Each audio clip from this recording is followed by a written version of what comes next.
Bismillahirrahmanirrahim. Assalamualaikum warahmatullahi wabarakatuh. Selamat malam, salam sejahtera buat kita semua. Ketemu lagi dengan Nagim Channel. Kali ini ini sudah lama tidak membuat video tutorial terkait dengan Syskedes. Kali ini kita sudah menginjak ke Syskedes yang updating. Ini sudah menggunakan yang versi 2.0.3. Yang mana Syskedes ini dirilis ataupun dikeluarkan berbarengan dengan kondisi pandemi di tahun 2020. Ini adalah merupakan versi terbaru untuk penyusunan APBDes di tahun 2021. Tapi di sini karena memang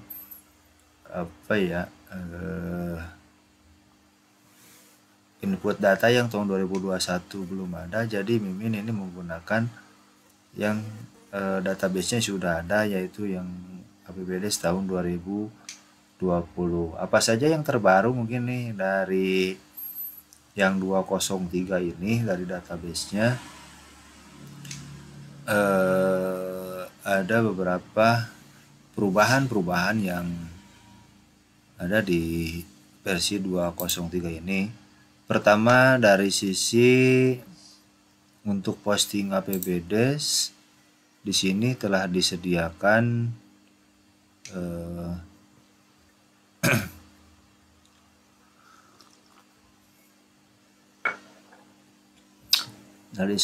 untuk posting ini sampai 4 kali posting, yaitu anggaran murni, anggaran APBDes ataupun perkades sebelum perubahan APBDes, dan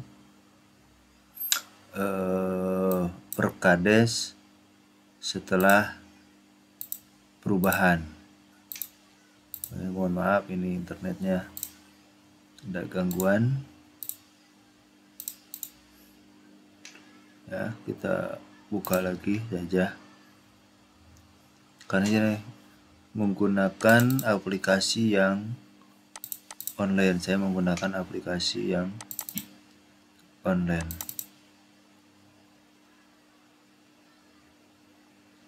Ya.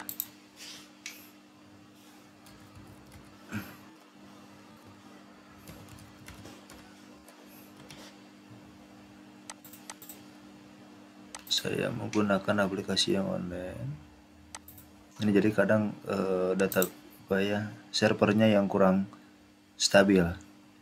Tapi tidak apa-apa. Ini saya kasih contoh saja, saya kasih lihat bahwa di aplikasi yang 203 ini sudah disediakan 1, 2, 3, 4 fasilitas untuk melakukan perubahan APBDes. Dan ini juga untuk menjawab tantangan yang sudah dijawab oleh Kemendagri dan BPKP, bahwasannya APBDes di desa itu harus bisa dinamis mengikuti dengan kondisi saat ini terkait dengan pandemi COVID-19.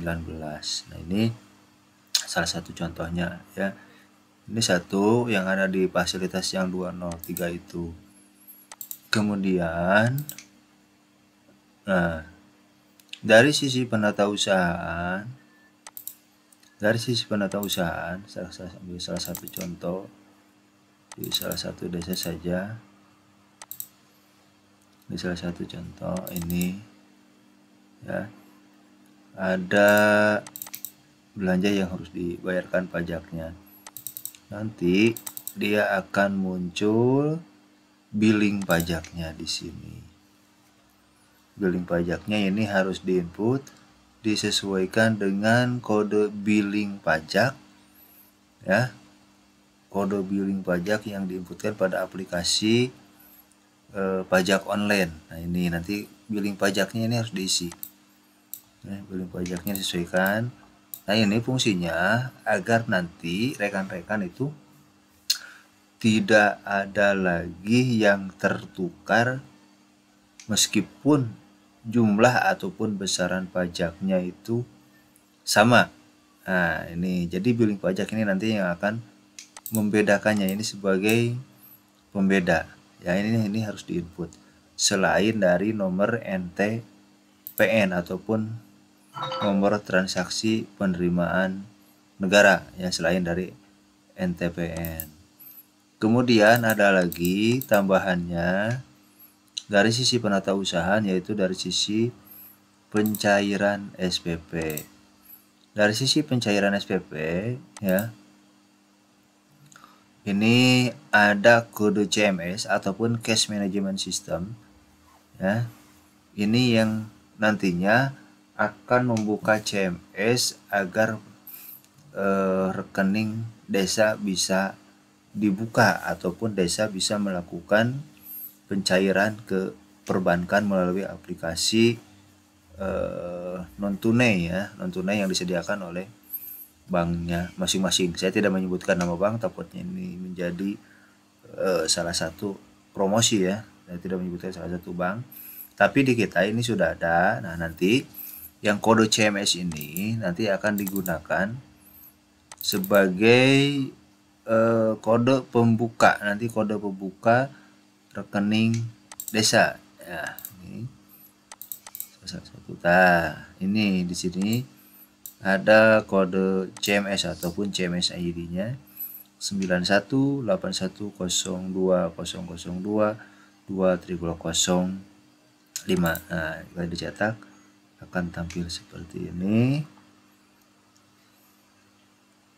Nah, dalam pencetakan seperti biasa ini belum menampilkan kode ID CMS-nya, ya. Ini masih menggunakan reportnya, masih menggunakan yang versi lama, jadi belum ada kode CMS. Nah, ini ada kode CMS, tapi nanti di laporan dia ada. Nah, ini kode CMS ini muncul ketika kita mencairkan SPP itu dengan cara menggunakan bank atau bukan tunai, ya. Karena ini kode ini nanti yang akan digunakan untuk sebagai kode referensi di pencairan di aplikasi transaksi non tunai perbankan. Nah, ini kodenya. Kemudian dari sisi laporan ini ada perbedaan, terutama dari sisi di laporan penata usahaan, ya. Ini bukan tutorial, ya. Ini hanya sebagai review saja di aplikasi yang 203. Buku kas umum ini masih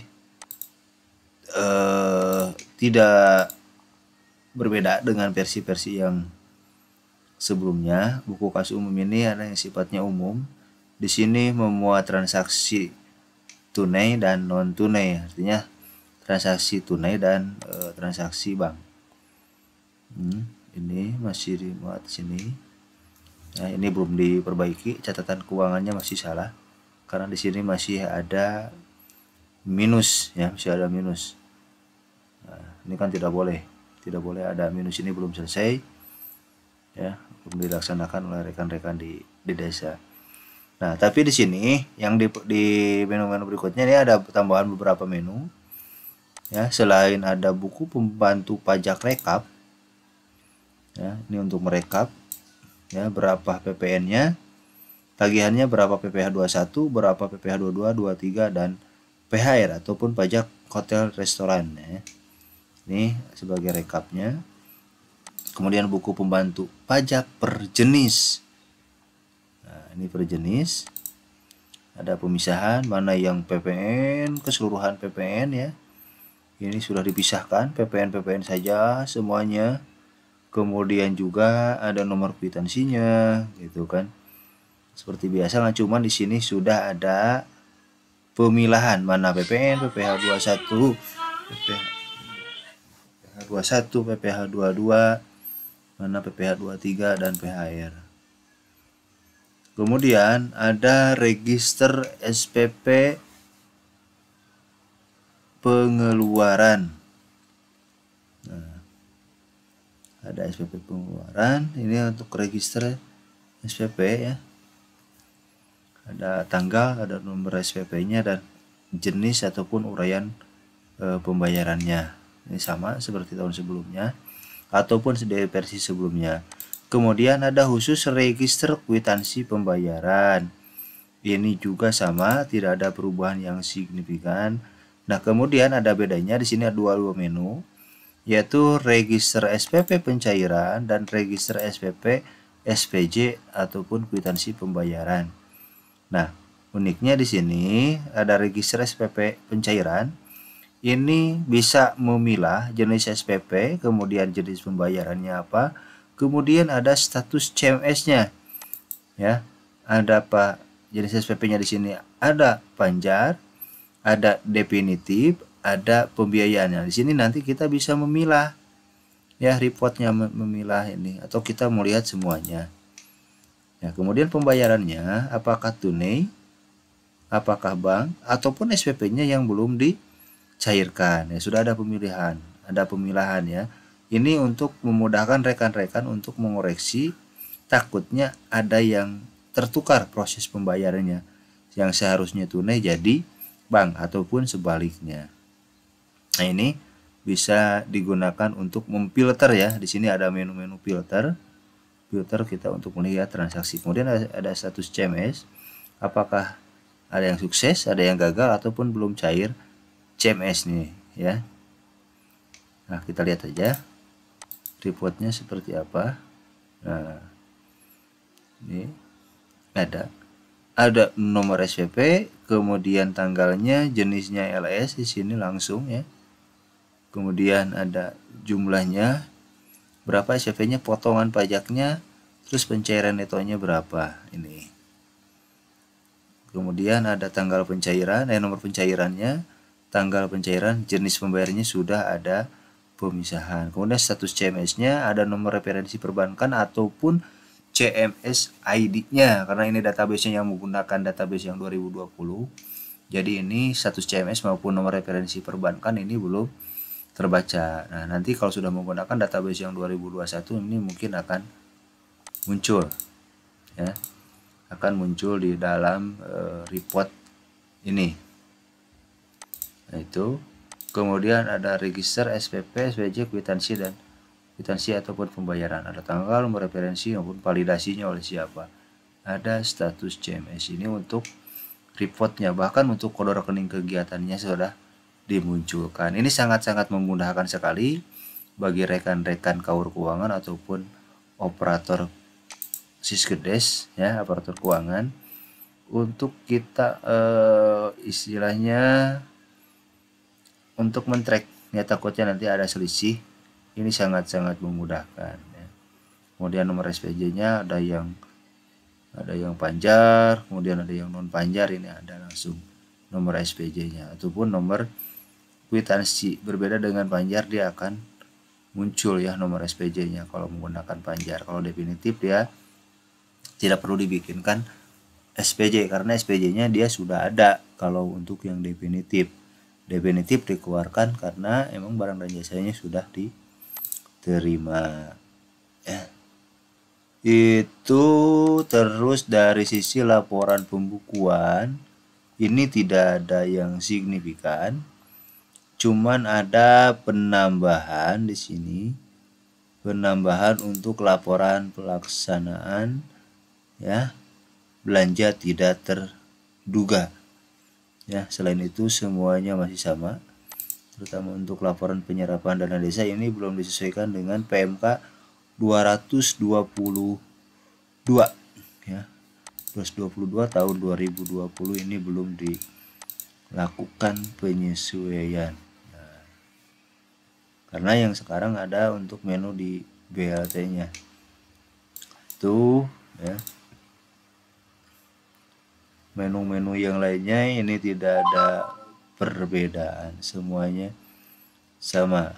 Nah, untuk memastikannya kita lihat bahwa aplikasi kita itu merupakan 203. Nah, ini ada di sini ya, aktif tanggal 21 Desember 2020, aplikasi update 10 November. Nah, untuk pengupdatean itu tanggal 10 ya ini.